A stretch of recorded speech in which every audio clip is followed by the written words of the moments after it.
Thank you for joining us on Bible Discovery Seminary. The Word of God, sharper than a double-edged sword, quick and powerful, able to divide the difference between sinew and bone, like a surgical scalpel.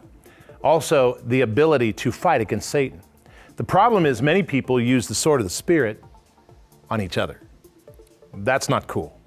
But when we learn and we train how to use the sword of the Spirit properly, what happens is we learn to win the spiritual battles, to cut the soul ties off of us and off of those who are around us, to fight Satan back because the Word says that it's a shield to those who trust in it.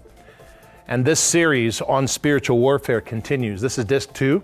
We're going to focus today on men and the spiritual battle that they are involved in, whether they know it or not. When you were born in this world, God decided you'd be a man. Guess what? You were born with a unique call to be a man. You're not called to be a woman. You're not called to be an in-between. You're called to be a man. God made that decision.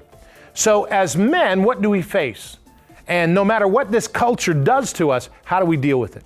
We're going to find out.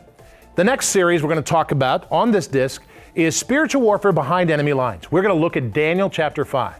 Now I want to warn you, there are a lot of slides and a lot of material packed into 35 minutes of each one of these series.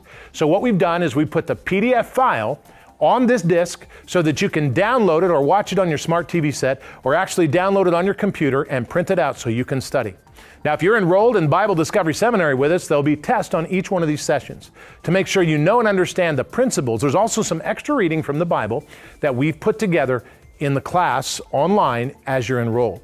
So now let's get started.